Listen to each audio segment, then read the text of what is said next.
That's all trip இது ஒரு auto மற்றும் cab booking app. Auto, taxi, sedan, maxi cab, Tata ace, 25 seat mini bus எல்லா வண்டியும் இந்த ஆப்குள்ளே அட்டாச் பண்ணிக்கலாம். டாக்குமெண்ட்ஸை அப்லோட் பண்ண உடனே அப்ரூவல் கொடுத்துருவாங்க. கீழே டிஸ்கிரிப்ஷன்ல இருக்க லிங்கை கிளிக் பண்ணி தட்ஸ் ஆல் ட்ரிப்பை டவுன்லோட் பண்ணிக்கலாம். பாஸ்கர் நிஷம் சார், இதில் நம்ம பார்க்க வேண்டிய அம்சங்கள் என்ன இருக்குது? ஒரு பக்கம் சத்தாம் ஹுசேன் அல்லது மும்மர் கத்தாஃபி, முக்கியமான அமெரிக்க எதிர்ப்பு நிலை கொண்ட எல்லாரையும் சாகடிக்கிறதுனுடைய பட்டியலில் தான் ஈரானையும் வைக்க வேண்டி இருக்கிறதா? அமெரிக்கா தன்னுடைய ஏகாதிபத்தியத்தை உலகளவில் விஸ்தரிக்கிறதுக்கு முயற்சி பண்ணுதா? இதில் தொடர்ந்து நாம் சொல்லிக்கொண்டு வருகிறோம், 2 நாட்களாக சொல்லிக்கொண்டு வருகிறோம். It was not a declared war, it was only preventive strike. சரிங்களா? அது ஒரு தாக்குதல் தான். சரிங்களா? அதுவும் அன்ப்ரொவோக்டு அட்டாக். சரிங்களா?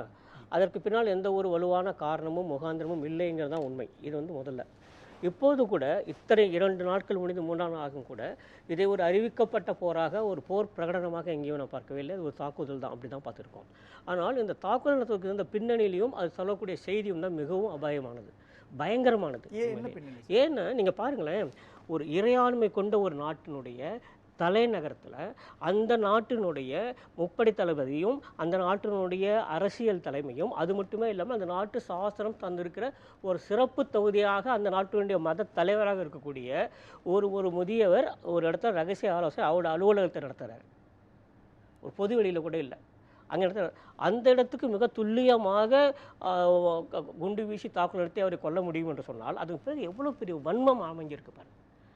அந்த வன்மம் இருக்குல்ல, அது என்ன செய்தி சொல்கிறது அப்படின்னா, உலகத்தில் நீங்கள் யாராக வேண்டுமானாலும் இருக்கலாம், நீங்கள் இந்த உலகத்தில் எந்த மூலையில் வேணால் இருக்கலாம், எங்கே வேணுமானாலும் இருக்கலாம், எங்களால் உங்களை தாக்கி அழிக்க முடியும் அப்படிங்கிற ஒரு செய்தி இருக்கு இல்லையா? அது மனித குலத்துக்கு விடப்பட்டிருக்கிற மிகப்பெரிய அபாயகரமான செய்தி. நான் இதுக்குள்ளே ஒன்றும் போகல, ஈரான் என்ன தவறு செய்கிறது, அமெரிக்கா என்ன தவறு செய்யலாம் அடுத்தது. இதையெல்லாம் மீறி அடிப்படையில் நமக்கு என்ன இருக்கிறது? இப்போ நம்முடைய சாசனம் பிரிவு 21 என்ன சொல்லுகிறது? The state shall not deprive any person of his right to life or personal liberty சொல்லுது. உங்களுடைய வாழ்க்கை, உங்களுடைய உயிர், உங்களுடைய அந்தரங்க வாழ்க்கைக்கு எந்த பாதுகாப்பும் வராமல் உங்களை பாதுகாக்க வேண்டியது அரசுடைய கடமைன்னு சொல்லுகிறது இல்லை. அந்த அரசுடைய கடமை அந்த இறையாண்மைக்கு உட்பட்டது. அந்த இறையாண்மையை நீங்கள் தூக்கிடுறீங்க. அந்த இறையாண்மையே ஒன்று இல்லை, இறையாண்மைன்னு ஒன்று இல்லவே இல்லை. You don't have any such sovereign powers anymore. அதுதான் சொல்லக்கூடிய செய்தி. அது மிகவும் தவறானது. ஒரு பக்கம் கொண்டாட்டத்திலையும் ஈடுபடுறாங்க இல்லையா? அந்த கொண்டாட்டம் இவங்கெல்லாம் பண்ணது சார். திரும்ப சொல்கிறேன், அது உண்மையான கொண்டாட்டம் நினைக்கல. இன்றைக்கு கூட ஈரான் மக்கள் மிக பெரும்பான்மையானவர்கள் ஒன்று வேதனையில் இருக்கிறார்கள் அல்லது கோபத்தில் இருக்கிறார்கள். அதுதான் முக்கியம். ஒன்று சோகத்தில் இருக்கிறார்கள் அல்லது கோபத்தில் இருக்கிறார்கள். அதுதான். ஏன் சார் நீங்கள் யோசிச்சு பாருங்களேன், நான் ஒவ்வொரு முறையும் சொல்கிறேன், அந்த நாட்டினுடைய சுப்ரீம் லீடர் இருக்கக்கூடிய ரகசிய இடத்தை நீங்கள் குண்டு வச்சு தகர்க்கிற அளவுக்கு வல்லமை இருக்கிறது என்றால் உங்களால் 4 பேர் மகிழ்ச்சியாக இருக்க மாதிரி வீடியோவாக கொடுக்க முடியாது. அப்போ அதில் ஈரானுக்குனுடைய உளவு அமைப்புக்கு அவ்வளோ பலம் இல்லை, அமெரிக்காவுடைய உளவு அமைப்புக்கு அவ்வளோ பலம் இருக்குன்னு ஒரு புள்ளி இருக்கு. இன்னொன்று உட்கட்சி உள்ளுக்குள்ள ஒரு பிரச்சனை இருக்குதா? ஏன்னா இந்த இடத்துல சந்திக்கிறாங்கன்றது உயர்மட்ட அளவிலான ரகசியமான ஒரு அம்சம். அந்த ரகசியம் அமெரிக்காவுக்கு கசியுது, இஸ்ரேலுக்கு கசியுது அப்படின்னா வீக்கா இருக்கிறாங்களே. வெனின்சுலாவிலையும் அதான் நடந்தது. வெனின்சுலாவுடைய அதிபர் எங்க இருக்கிறாருன்றது அந்த அமைப்புகளுக்கு மட்டும் தான் தெரியும். அந்த ரகசியம் வெளியில வருதுன்னா பிரச்சனை இருக்கு. பலகீனம் என்பது வேற, அதீத நம்பிக்கை என்பது வேற. இது அதீத நம்பிக்கையின் காரணமாக வந்த அலட்சியம் தான். இது வேற ஒன்றுமே இல்லை. இப்போது கூட சொல்றேங்க, 1000 தான் உங்களுக்குள்ளே கசப்பணங்கள் இருக்கட்டும், கருத்து வேற்றுமைகள் இருக்கட்டும். இன்னைக்கு சொல்லியிருக்காரு 2 மணி நேரத்துக்கு முன்னாடி டொனால்ட் ட்ரம்ப். இன்றைக்கு 2 மணி நேரத்துக்கு முன்னாடி டொனால்ட் ட்ரம்ப் என்ன சொல்லியிருக்காரு? They took too long for a deal அப்படி சொல்லியிருக்காரு. அது ஒரு காரணமா தாக்குதல் நடத்துறதுக்கு? இன்றைக்கு அவர் சொன்ன அதிகாரப்பூர்வ அறிவிக்கை இன்றைக்கு மாலை அவர்கள் ஒரு உடன்படிக்கைக்கு வருவதற்கு மிகவும் காலம் தவிர்த்துகிறார்கள். அது எப்படி தாக்குதல் ஒரு காரணமாக முடியும்?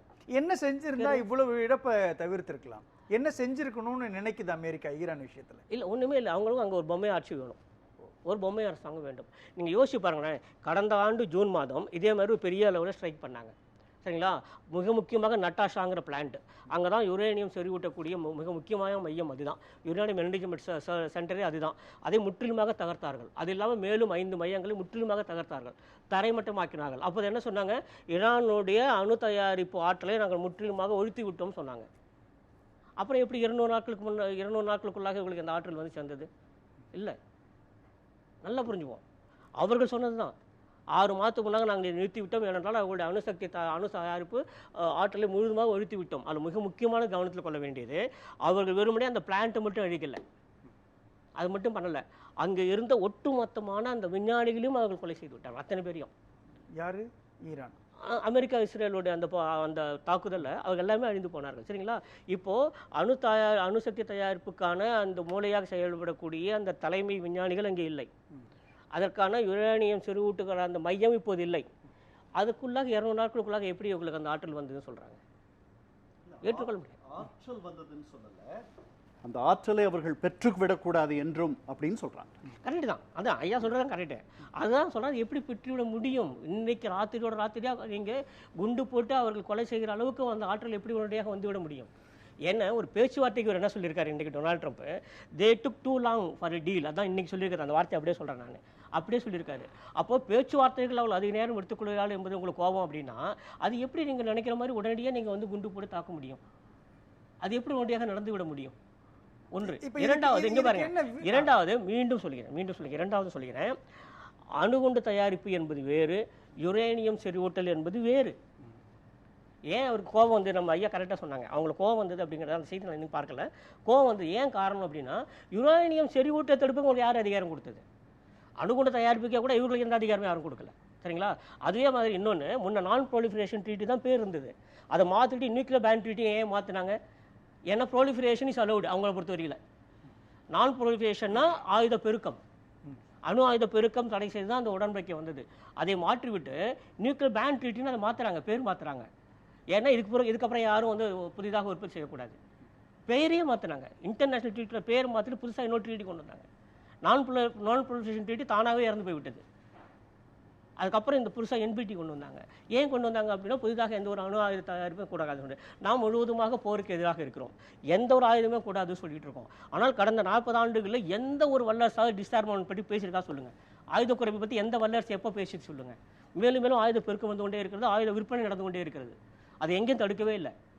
ஆனால் ஈரான் மீது மட்டும் குறிவைத்து ஏன் தாக்கப்படுகிறது? ஏன்? காரணம் ஒண்ணுதான். அதிக அளவுக்கு இப்போ அண்மை காலமாக அமெரிக்கா ரொம்ப மூர்க்கத்தனமா செயல்பட தொடங்கி இருக்குதா? இல்ல, பொதுவாக இந்த 3 வல்லரசும் எப்போ மூர்க்கத்தனமா செயல்பட்டு கொண்டிருக்கிறது. 1945 2ஆம் உலகப் போர் முடிந்ததுக்கு அப்புறம் உடனடியாக ஐக்கிய நாடுகள் சபை வந்தது. ஐக்கிய நாடுகள் சபை வந்ததுலேருந்து இந்த வரைக்கும் பாருங்க, நீங்க சும்மா 81 ஆண்டுகளில் நீங்க பார்த்தீங்கன்னாக்க எத்தனை போர் நடந்தது. இந்தியா சைனாவுக்கு போர் 1962 நடந்தது. ஐக்கிய நாடு சபை என்ன செய்ய முடிஞ்சது? 1971 இந்தியா அந்த வங்கதேச விடுதலையும் போது இந்தியாவுக்கும் பாகிஸ்தானுக்கும் போர் நடந்தது. என்ன செய்ய முடிந்தது? 20 ஆண்டுகளுக்கு முன்னாக ஃபாக்லாண்ட் ஐலண்டில் போய் இங்கிலாந்து இறங்கிச்சு. அப்போ ஐக்கிய நாடு சபை என்ன செய்ய முடிந்தது? ஈரான் ஈராக் வாரில் அவங்களால என்ன செய்ய முடிந்தது? இப்போது ரஷ்யா உக்ரைன் வாரில் அவங்களால என்ன பண்ண முடிந்தது?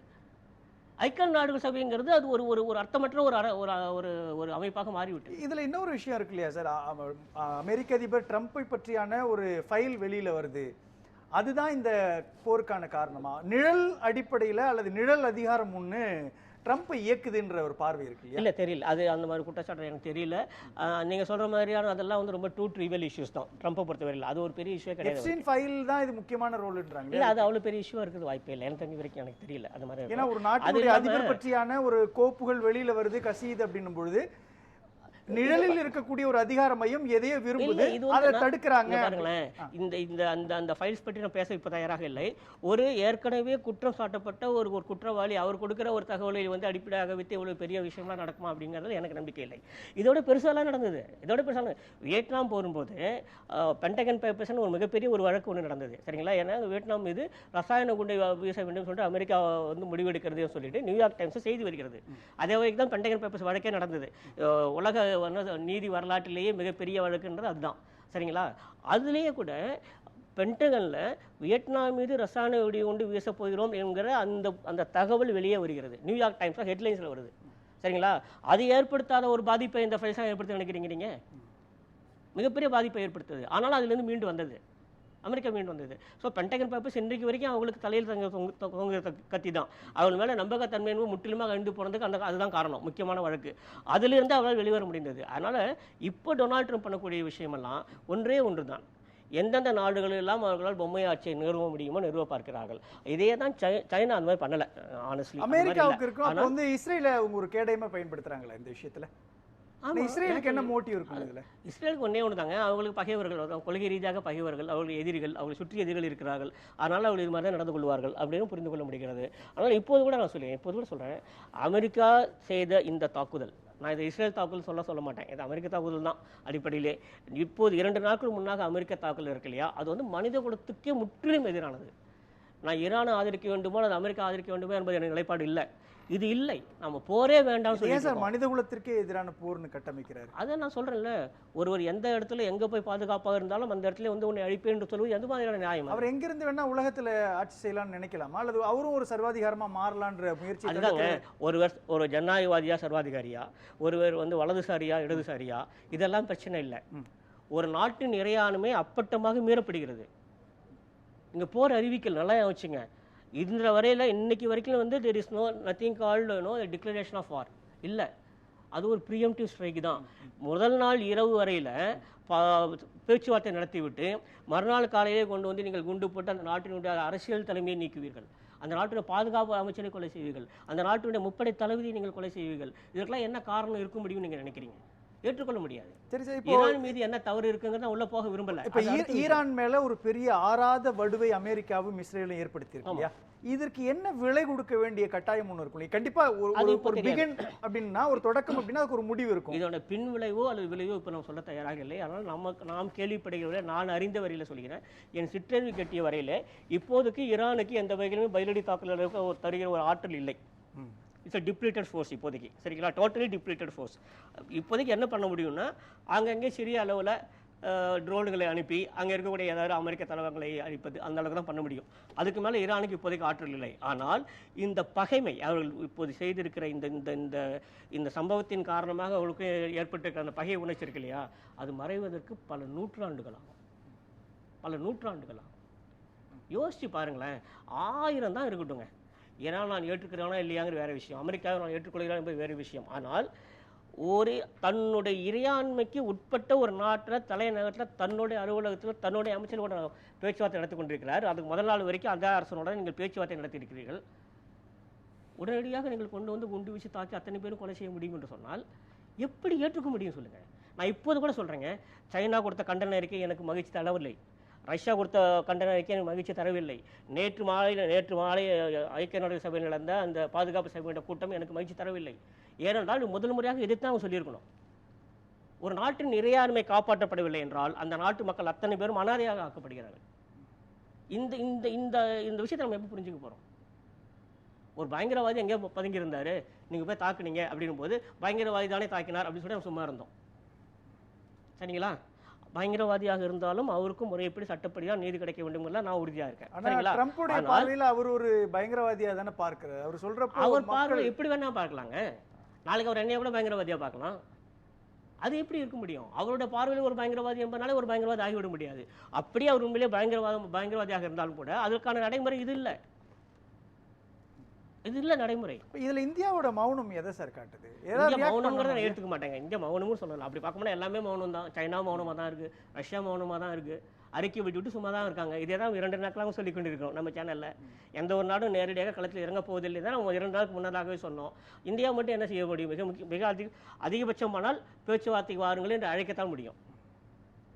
See, we have to really admit that actually we have very limited role to play.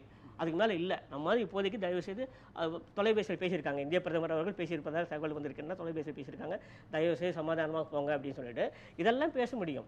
ஆனால் சமாதானமான போவதற்கான அந்த ஒரு சூழல் இப்போது அங்கே இல்லை. ஆனால் இப்போ இருக்கக்கூடிய இந்த கலவர சூழல் அநேகமாக 2 நாட்களிலே மாறிவிடும். ஏன்னா ஈரானுடைய எதிர்த்தாக்குதலுக்கான ஆற்றல் முற்றிலுமாக அழிந்து விட்டது. அதுக்கான ஒரு தலைமை இல்லை, ஒருங்கிணைப்பாளர் யாரும் இல்லை, நடத்தி செல்வதற்கு யாருமே இல்லை. எந்த இடத்துல மிக முக்கியமாக அவர்களுக்கான தலைமை நிர்மூலமாக்கிட்டாங்களா அமெரிக்கா? ஆமா இட்ஸ் ஆல்மோஸ்ட் சோர்ஸ் இல்லை. இப்போதைக்கு ஆங்கங்கே இருக்கக்கூடிய சிறு ராணுவ முகாம்கள் இருந்து தாக்குதல் நடைபெற்றிருக்கின்றன. பெரும்பாலானவை ட்ரோன் தாக்குதல் தான். அதுக்கு மேலே அவங்களால இல்லை. அது 2-3 நாட்களுக்கு மேலே அவங்களால் கொண்டு செல்ல முடியும் என்று எனக்கு தோன்றவில்லை. ஒன்றும் இல்லை. ஒரு விஷயம் நல்லா தெரிஞ்சுக்கோ, என்ன சொன்னாலும் 1000 சொன்னாலும் அமெரிக்கா வந்து ஒரு ஜனநாயக நாடு, ஜனநாயக உணவுகளுக்கு மதிப்பு தெரிகிற நாடு. அதனால தான் அவங்களுக்கு எதிர்ப்பு வெளியே தெரிகிறது. பல நாட்டை தெரியறதே இல்லை. சைனாவில் மக்கள் வந்து மூச்சு கூட உரிமை இல்லாத அளவுக்கு இருக்காங்க, சரிங்களா? அதனால் அது பார்க்க வேண்டாம். இப்போதைக்கு இந்த போரை பொறுத்தவரையில் தீர்மானமாக சொல்லுகிறேன், இன்னும் ஒரு 4-5 நாட்களுக்குள்ளாக பேச்சுவார்த்தை தொடங்கிவிடும் என்னுடைய நம்பிக்கை.